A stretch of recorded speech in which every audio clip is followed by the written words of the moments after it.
जय हिंद दोस्तों। पिछले वीडियो में हम आपको भाग 15 की बात किए थे, जिसको हम निर्वाचन आयोग 324 से चालू थी और यह 329 तक अनुच्छेद गया था। अब हम बात करते हैं भाग 16, जिससे पहले हम आपको उसमें निर्वाचन आयोग की बात किए थे। निर्वाचन आयोग की मुख्य निर्वाचन आयोग होते हैं, उनको कौन नियुक्ति करते हैं? वह राष्ट्रपति करते हैं। और इनका कार्यकाल कितना होता है? तो यह 6 वर्ष की होती है और 65 वर्ष की आयु तक होते हैं। हमारा भारत में निर्वाचन आयोग का कितने सदस्य हैं? यह तीन सदस्यीय हैं। यह तारकंडे समिति के सिफारिश पर आया था। 61वां संविधान संशोधन सन 1989 में किया गया था। और इनके बाद हम आप भाग 16 की बात करेंगे। भाग 16 का अनुच्छेद जो है यह 330 से लेकर 342 तक है। इसमें कुछ जाति को प्रावधान के लेकर बात किया गया है। जैसे जाति से पहले हम आपको एक बात बता देते हैं, एससी किसे कहते हैं और एसटी किसे कहते हैं और एंग्लो इंडियन किसे कहते हैं। एंग्लो इंडियन किसे कहते हैं? एसी जो है वह भारत के ही निवासी हैं, लेकिन उनमें क्या है कि उनमें छुआछूत के माध्यम से कुछ जातियों को कैटेगरी में बांट दिया गया था। उनसे आदमी भेदभाव करते थे, छुआछूत के भेदभाव करते थे, जिस कारण उन्हें नीच जाति के अपेक्षा करते थे। इसलिए सरकार ने इनका अलग कैटेगरी एसी के रूप में अनुसूचित जाति बना दिया गया। इनका जाति का ही नाम रख दिया अनुसूचित जाति।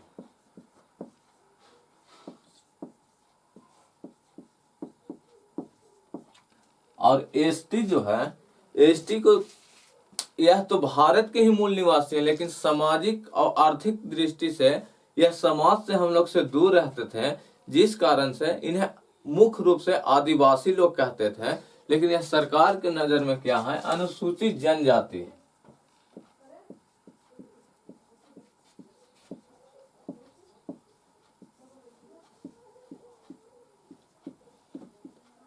यह अनुसूचित जनजाति है। अब हम बात करते हैं एंग्लो इंडियन। एंग्लो इंडियन किसे कहा जाता है? जब भारत देश गुलाम था उस समय अंग्रेज यहाँ आए और यहीं पे अपने उन लोग भारतीय महिला से शादी किए और उनको से जो बच्चे जन्म लिए उन्हीं को एंग्लो इंडियन कहा जाता है। एंग्लो इंडियन किसे कहते हैं? जो विदेश, जो हमारा भारत देश पर जो शासन किए, जोन देश, उन लोग यहीं पे शादी कर लिए और शादी करने के बाद वह अपने, जब भारत आजाद हो गया तो अपने बाल बच्चे और बीवी को छोड़कर यहाँ से भारत से चले गए और उन्हीं को बाल बच्चे को एंग्लो इंडियन कहते हैं।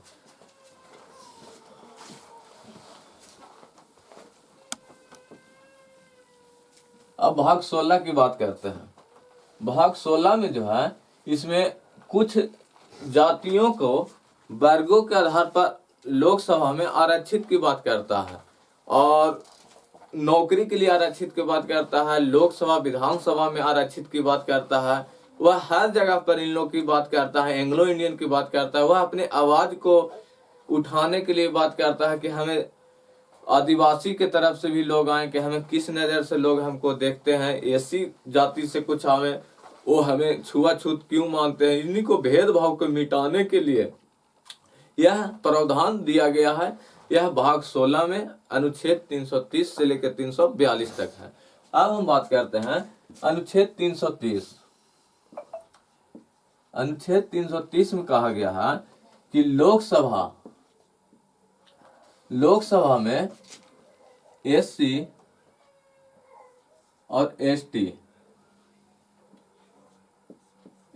एसटी का सीट का आरक्षण दिया गया है। इसमें 84 सीट आरक्षित रहेगा एससी के लिए और एसटी के लिए 97 सीट आरक्षित रहेगा।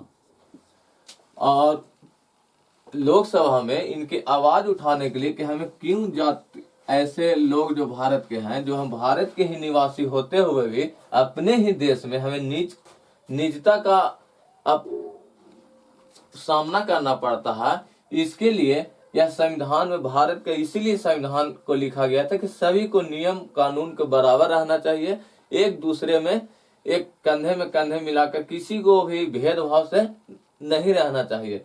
इसी के कारण एससी की आवाज उठाने के लिए 84 सीट को आरक्षित किया गया था और एसटी की आवाज उठाने के लिए 97 सीट आरक्षित कर देवल गया है लोकसभा में। लेकिन 330 में के का में यह संशोधित करा गया कि इसमें अब लोकसभा में जो होगा 1/3 महिलाओं की सीट होगी,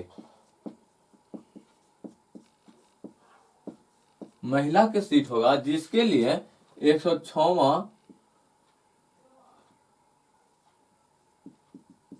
संशोधन किया गया और विधेयक क्या था 128वां विधेयक।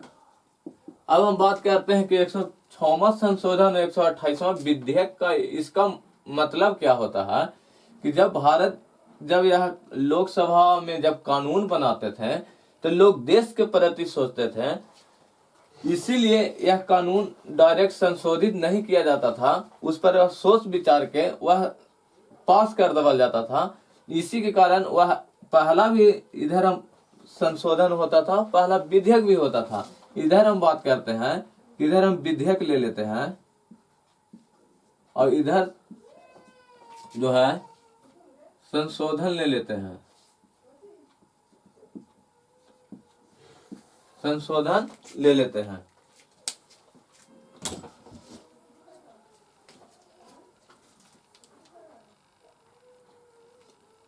पहला विधेयक आया, यह पास हो गया, यह पहला भी संशोधन हुआ। दूसरा विधेयक आया, यह भी पास हो गया। तीसरा विधेयक आया, यह पास नहीं हुआ। चौथा विधेयक आया, यह भी पास नहीं हुआ। पांचवा विधेयक आया, यह पास हो गया, यह पास हो गया। लेकिन यह विधेयक के वहां है पांचवा, संशोधन के वहां है तीसरा। इसीलिए यह अंकों का माजरा इस तरह से नजर आता है। 106वां संशोधन हुआ लेकिन विधेयक क्या था 128वां था।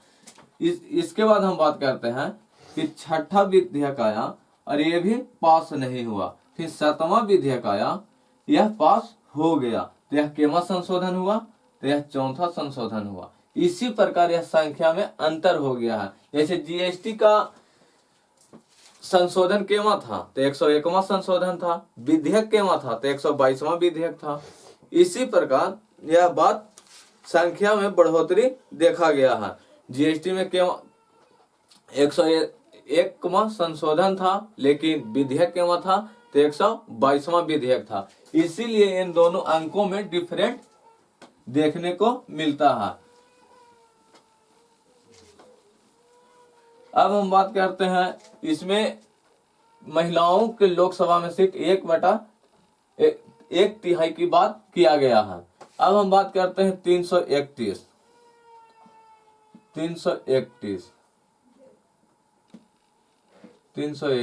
इसमें कहा गया है एंग्लो इंडियन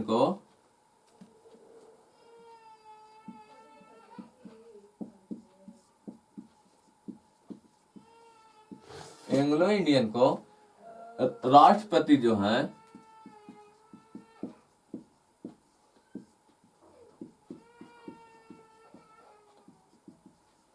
दो सदस्य को मनोनीत करेंगे।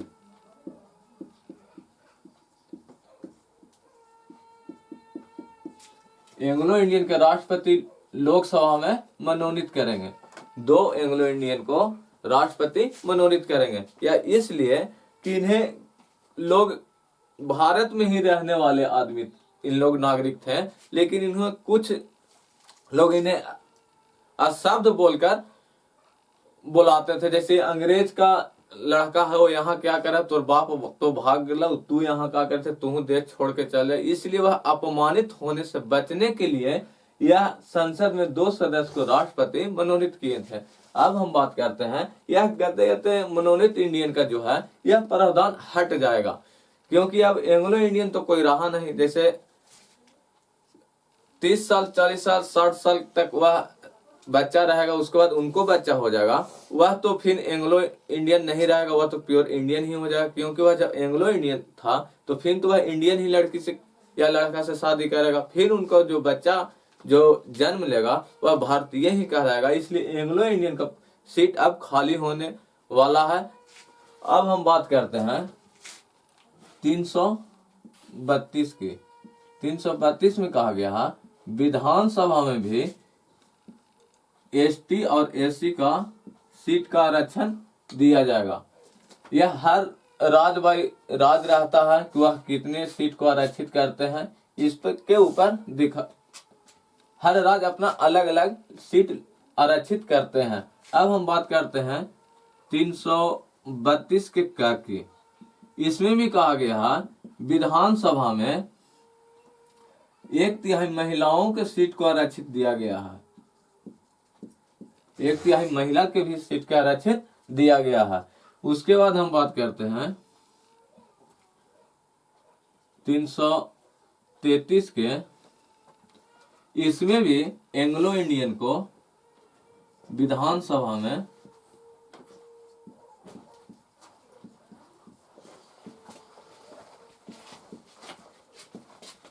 इसमें 1 से 10 को मनोनीत करेंगे तो वह राज्यपाल करेंगे।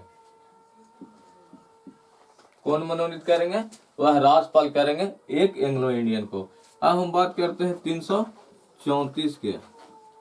334 में कहा गया है कि एससी एसटी के जो आरक्षित सीट था यह 2020 में ही खत्म होने वाला था। यह कब खत्म होने वाला था? 2020 में ही यह खत्म होने वाला था। लेकिन यह 2020 में खत्म होने वाला था, लेकिन इसमें फिर संशोधित किया गया कि नहीं, एससी एसटी का जो सीट बढ़ाया जाए, इसके लिए इसका प्रावधान जो 20 में खत्म हो रहा था, इसके लिए 2019 में एक संशोधन किया गया, जिसके बाद यह 2020 से लेकर यह 2030 तक आरक्षित किया जाएगा। यह कौन सा संशोधन था?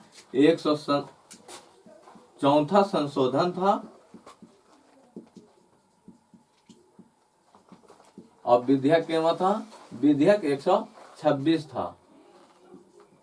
126वां विधेयक था और संशोधन कौन था? 104 संशोधन था। और 334 के काम में कहा गया है कि जो 1/3 महिलाओं के सीट को आरक्षित की बात करती है, 1/3 जो लोकसभा और विधानसभा में जो आरक्षित सीटों की बात करती है, यह कब बढ़ाया जाएगा?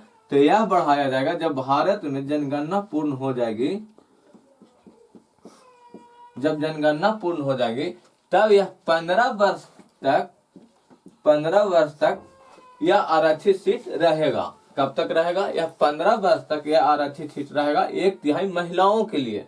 क्योंकि 2001 के जनगणना के बाद अभी जनगणना हुआ नहीं है, क्योंकि लॉकडाउन लग गया था। इसी के कारण यह जब जनगणना भारत में संपन्न हो जाएगा तब यह 1/3 महिलाओं के सीट को आरक्षित किया गया है। यह कितना साल तक रहेगा? यह 15 साल तक रहेगा। अब हम बात करते हैं 335 अनुच्छेद के। 335 अनुच्छेद में कहा गया है कि एससी और एसटी को नौकरी में प्रमोशन की बात किया गया है।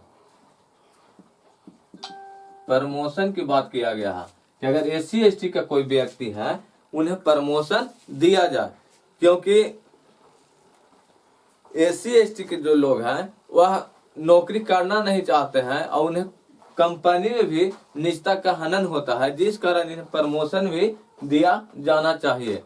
अब हम बात करते हैं 336 के बाद 335 के बाद 336 में कहा गया है कि एंग्लो इंडियन के